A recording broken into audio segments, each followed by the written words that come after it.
In looking at the Zoom client, you may notice that there are several elements that are updates or upgrades to the basic level of Zoom.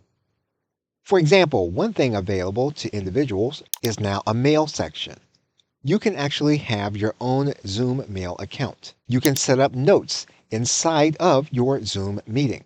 You can set up whiteboards and collaborate with other individuals inside of your Zoom meeting. You can chat with a team of people that you set up. You can set up individuals with contacts in Zoom and integrate your Microsoft or your Google contacts.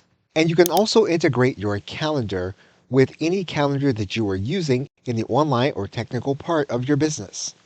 Zoom actually allows you to Zoom actually allows you to record your screen. You can go into a section in Zoom and you can create a clip, which is a video recording or screen share recording in any configuration that you want. Zoom has what's called its AI companion. It allows you to have meeting summaries of everything that you do on Zoom.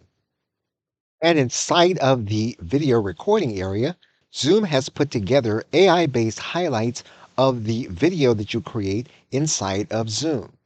There is a video course that will walk you through the basics of setting up the newest of Zoom features.